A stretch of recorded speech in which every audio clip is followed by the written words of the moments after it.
الشكر على إنعامه. كم أنعم عليك من نعمة؟ عقل، سلامة بدن، مال، أهل، أمن، نعم لا تحصى، وإن تعدوا نعمة الله لا تحصوها.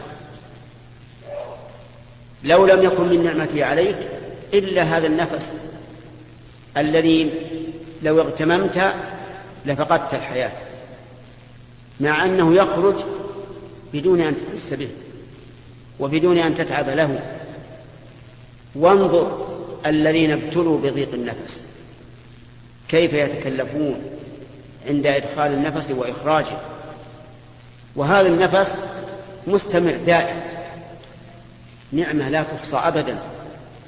العقل، الأولاد، المال، الدين، كل هذه نعم عظيمة يستحق جل وعلا أن يشكر عليها. والشكر قال أهل العلم هو القيام بطاعة المنعم.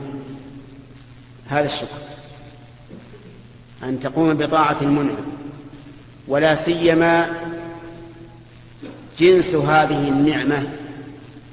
فإذا أنعم الله عليك بمال فليكن عليك أثر هذا المال في لباسك، في بيتك، في مركوبك، في صدقاتك، في نفقاتك، ليرى عليك أثر نعمة الله عليك بهذا المال.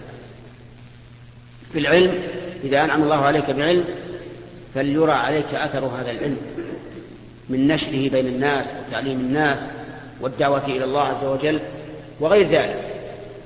فالشكر يكون من جنس النعمة التي أنعم الله بها عليك أو بأعم.